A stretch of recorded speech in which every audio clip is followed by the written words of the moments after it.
Hello, everyone. Welcome to Anfield Index for a late night breaking edition. Obviously, the Sam McGuire article that has just been published, and as you can see, it's not the best headline, really.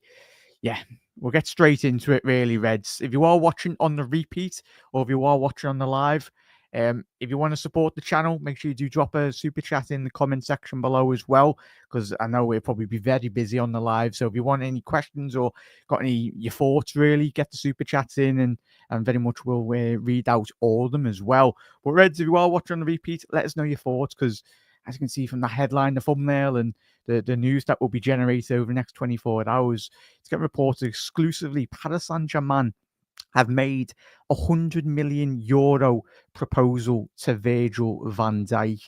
It was inevitable, really, as we know. We'll deal with the facts. The facts, most importantly, we all know as Liverpool fans, this is the predicament that Liverpool Football Club have left themselves. They've left three of the best players possibly in their positions in world football to run down their contracts. So as we know, clubs, and we'll speak about Paris Saint-Germain in regards to obviously Sam McGuire's article this evening. We've let Van Dijk go, right, and run his contract down, Salah and Trent. Well, this is all about the world's best centre-half in world football, has been for a very long time. And as we know, with centre-halves, you look at John Terry, look at Rio Ferdinand, and obviously Jaap Stam and many of the great defenders. Defenders historically go for a bit more later, longer in terms of their career. They can very much adapt the game, and certain centre-halves that don't have an abundance and pace, sometimes you can just drop off an extra 5-10 yards as well. So Reds, let us know your thoughts in the comment section below in that regard. It's not good read in regards to headlines. This is probably the worst headline we like for Salah, but this is all being generated by Liverpool in terms of their lack of planning, future proofing of players as well. And we'll get straight into obviously the article from Sam McGuire as well. Has done a great article this evening, but we'll get straight into it in regards, and it's not just Virgil van Dijk as well, as we will speak about on tonight's episode. Possibly we'll get straight into a little bit about Ibu Kanate as well. The looking Paris Saint-Germain in regards to what Sam McGuire has very much said this evening. It's not just Virgil van Dijk they're looking at. They're looking at all the other Liverpool players as well. And just quickly before we get straight into it, we all got told to very much not make too much of a light in regards to what this image did represent. And the reports over the last week or so, post Champions League as well, the reports circulating and reports and all that was very much but the line was that Virgil van Dijk went to apologise for his comments in which he did make in the first leg in regards to saying this isn't league on and all that. But as we know, Van Dijk, Salah, Trent, they're allowed. Contractually, they're allowed to speak to any club in European football. And this evening, it looks like Paris Saint-Germain have made contact and have already submitted a massive proposal, €100 million.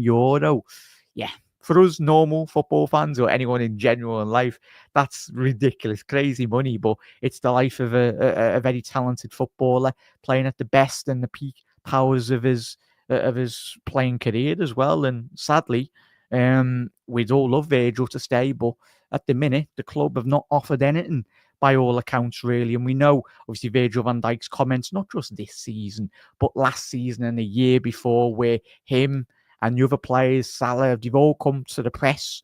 They spoke to the press. Whether you agree or disagree, it should be in-house or out-of-house. The player, Salah and Van Dijk, have always put it onto the toes of Liverpool, saying, you've said the right things, Van Dijk and Salah.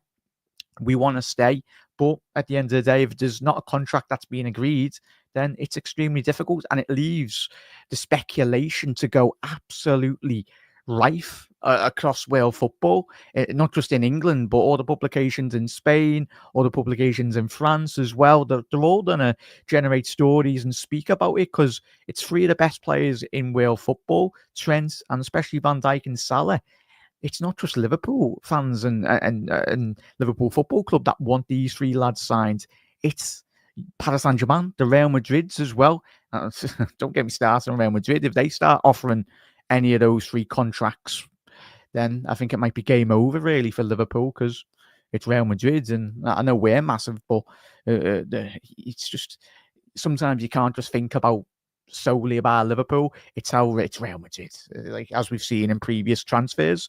Sure, many Jude Bellingham, other transfers that have missed out on coming to Liverpool. So it's one of them really, Reds, in that regards. So yeah, it goes on Sam McGuire's article. Ibrahim Konate's contract also leaves the predicament, leaves the Reds vulnerable. And Sam McGuire speaks about obviously Paris Saint-Germain wanting to eye up Ibu Konate as well. An exclusive reveal by Anfield, the Anfield Watch, keeping tabs on the situation as well. So they're looking to pair Ibu Konate and Virgil van Dijk at Paris Saint-Germain. Who isn't? Every top club is very much. But in regards straight into obviously the Paris Saint-Germain link with Virgil van Dijk, Sam McGuire puts it very well this evening. Virgil van Dijk is a prime target from the French side. Though obviously we spoke about the video circulating. What does that mean? What are the ramifications in regards to that? But in regards to the money that is getting offered to Virgil van Dijk at the minute, Sam McGuire adds a pre-tax offer of 80 million euros spread over 2 years, with a potential 3rd season in the French capital, is on the table, along with a hefty signing on bonus, taking the initial proposal to 100 million euros as well. We know what Paris Saint-Germain, they've got rid of Kylian Mbappe. They've made a bit of business, got rid of Ramos as well, and got rid of Messi. They got rid of Neymar a couple of years ago anyway. And so we know the wealth of the sheer wealth of their football club. And you only have to look at how well Paris Saint-Germain are currently ran in terms of Luis Enrique. He's done a phenomenal job. And over the 2 legs for Liverpool, we didn't do enough. But I think they finally, as a football club, finally got it right after all those years. Winning League One is one thing, but winning the Champions League, I think if they keep with this upward trajectory in terms of their development as a football club, I think they could be a consistent force in the Champions League if they sign the right players. And signing Virgil van Dijk is a massive part in that. Thiago Silva was absolutely massive for Paris Saint-Germain in terms of their development as a football club. They had David Luiz and other great other players that have come into Paris Saint-Germain over the last 10, over the project that since the new owners have come in anyway. So that was obviously the money that's potentially be on offer, reported from Sam McGuire this evening. And it reports that the money is not a motivation. This is coming from Sam McGuire's article this evening, saying that money is not a motivating factor for Virgil van Dijk. But he's very much disappointed in terms of Liverpool not being actively offering him a contract, to say the least, really.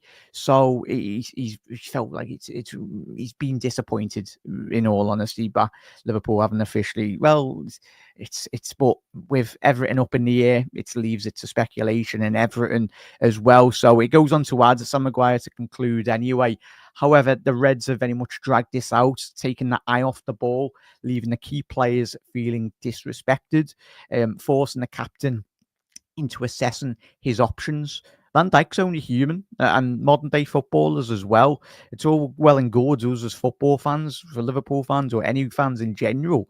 That you've got to look at, like in any business, if you're in a job, you've got to assess your options. You've got to evaluate your situation and say if there's a better offer and more money or a bigger project, and go into a team that actually has owners that want to be addressing and satisfying your ambitions as a person, as a player as well. Like, yeah, I want to go there, but are the club and Everton going to be backing my?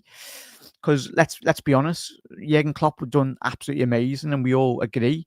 But you're telling me we should have give every last ounce of money to Jurgen Klopp over the last 10 years, or for his longevity as well. Maybe Jurgen might have not been a bit less. He would have been a lot less tired if he would have won, and he would have had a lot more energy. Maybe if we had a couple more players here and there, and we're not saying 10 players, 50 million a pop. We're just saying maybe a player that could have facilitated a Fabinho, that we didn't have to retire them 2 years early. A Gino Wijnaldum allowed them to rotate. Sadio Mane replacing him at the right time. Van Dijk going, we need to replace £100 million centre half. Will we do that? Or will we go and try and go out for another 10, 15 million pound player and have our fingers crossed and go, is it going to be a player that's going to even come into it being half the player that Van Dijk is as well? These are the options that Liverpool as a football club, the most important facet of any business, and especially football, and the biggest revenue stream and the most important aspect of the football club and the most money is the players on the football pitch. They generate the revenue, they generate the income. They, as the players and the manager as well. Arne Slot, he will come in with a remit.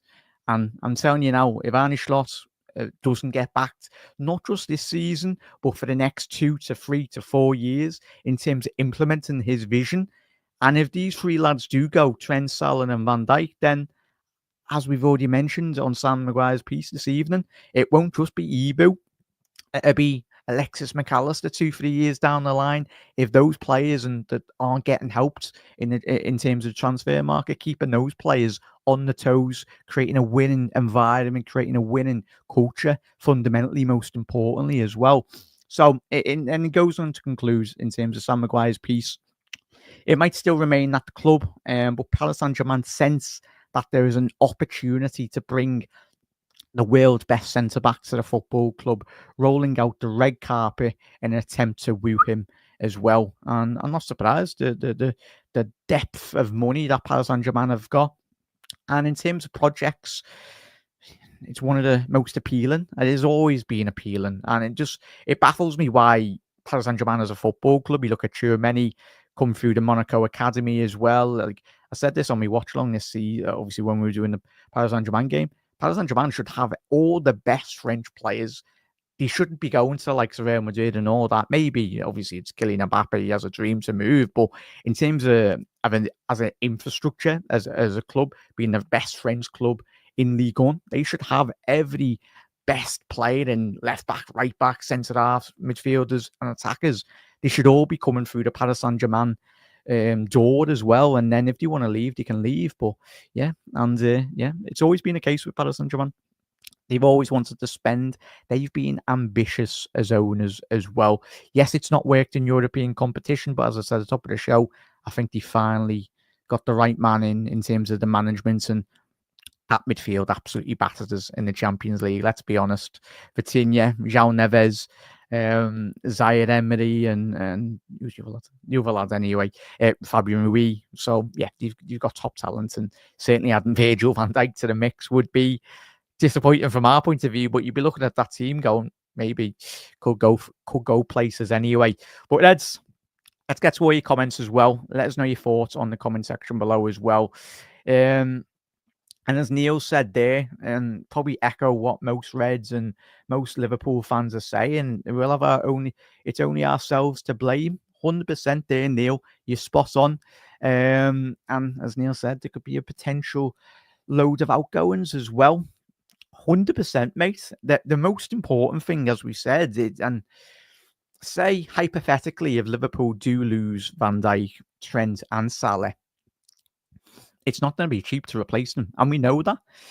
Because you look at the development of most teams in the Premier League now, Brentford, Brighton, Newcastle, obviously beat us in Wembley this weekend as well. Yesterday, they're still developing as a football club. Of course, everyone's playing catch-up to Liverpool, but inevitably, if Liverpool don't get the right business over the line over the next 2-3 years, all this great work that Jurgen Klopp has done over the last 7-8 years, there's no wonder why he was tired. He was like, I can't continue to just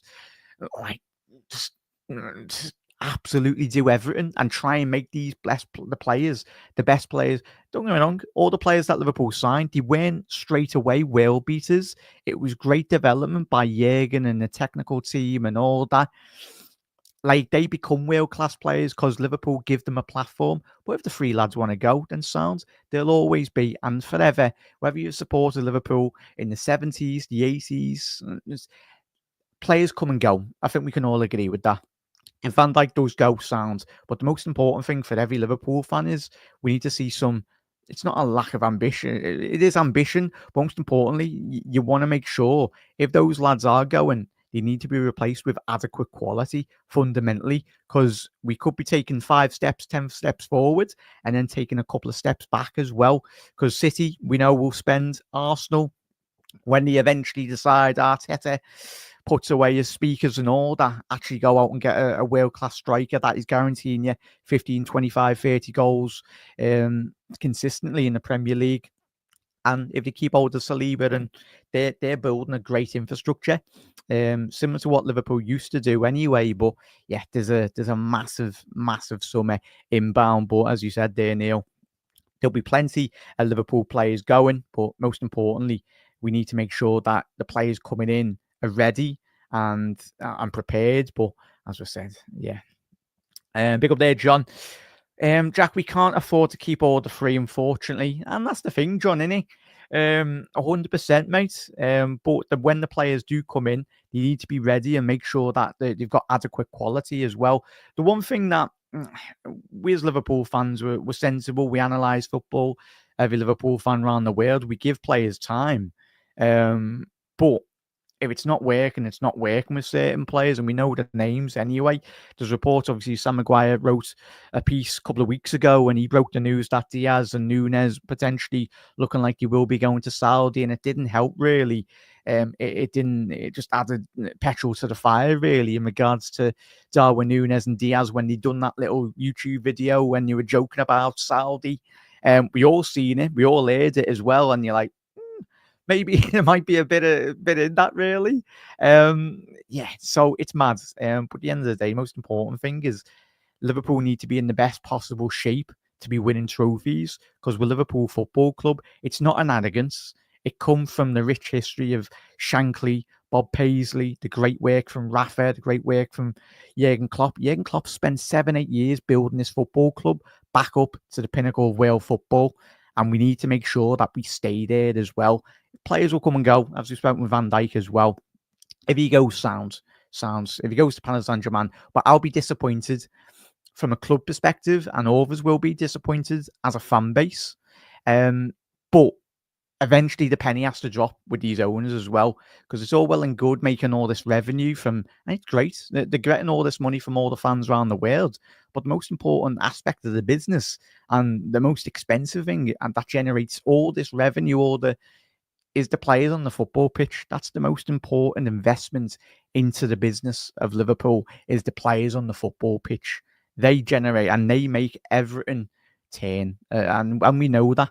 But let's hope it's a big summer indeed, and not just this season. For the next, as I said at the top of the show, next 2 to 3 to 4 years, a gradual progression. Don't get me started. We need to replace Robbo as well. We're running him into the ground, and yeah, he's been a great servant, but Robbo needs to be replaced. There's so much work that needs to be done. But make sure you do. If you are new to Anfield Index, make sure you do hit that subscribe button down below as well to keep up to date on all transfer news breaking as well. And obviously, there's plenty of great transfer metric shows as well, looking at the data in terms of the potential income into the football club as well. Obviously, Dave and Bart done a great video today, so check that out on the YouTube channel as well. Yeah, Neil, he's another name to add to that list, and certainly, as we mentioned with Darwin Núñez, as we know. And if anyone's not seen Arne Slot's record, I don't know, it's very different, but in regards to, you can understand the work in which he done in Holland when he went from obviously AZ Alkmaar and then he went to obviously Feyenoord. There was such a big rotation of players. Apologies, I can't. I think it was like in and around to 10 to 15 players. He might have shifted around. I don't know. I do know, but completely when you're live, it goes out your head anyway. But there was a big emphasis from Arne Slot in terms of moving a lot of players out. But when you come to Liverpool, that is mad. Because if Arne Slot is being tasked with, and it looks like he's being tasked with a massive rotation, a massive influx of new players coming into the football club, we're not just looking at a one-season job. We're possibly looking at 2 to 3 year development of getting players out the football club. because we know the most difficult thing, not just for Liverpool, but for most football clubs, when you've got multi-millionaires on big contracts, and some of them, probably not the Liverpool lads, but we've seen at certain football clubs, they're very happy to just sit on their hands and sit on the bench, especially if they're not getting game time. Good luck telling millionaires, yeah, we don't want you. But just look at the prime example is Chelsea. Like, if Chelsea, they're all sat on 10-year deals.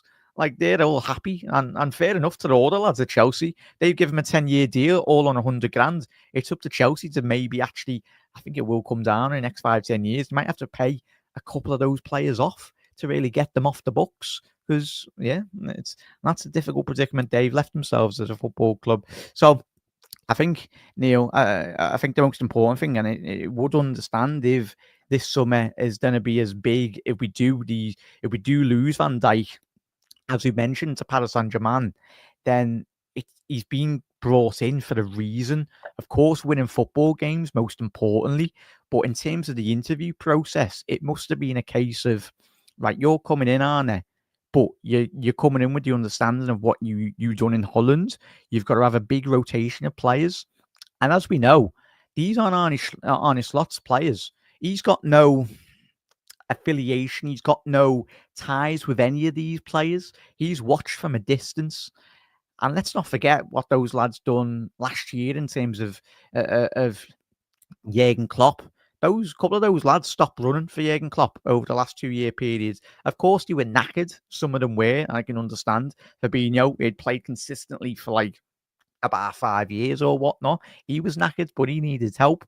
But looks like Arne Slot, he's learned a lot. He'll learn a lot from the last 2 weeks as well.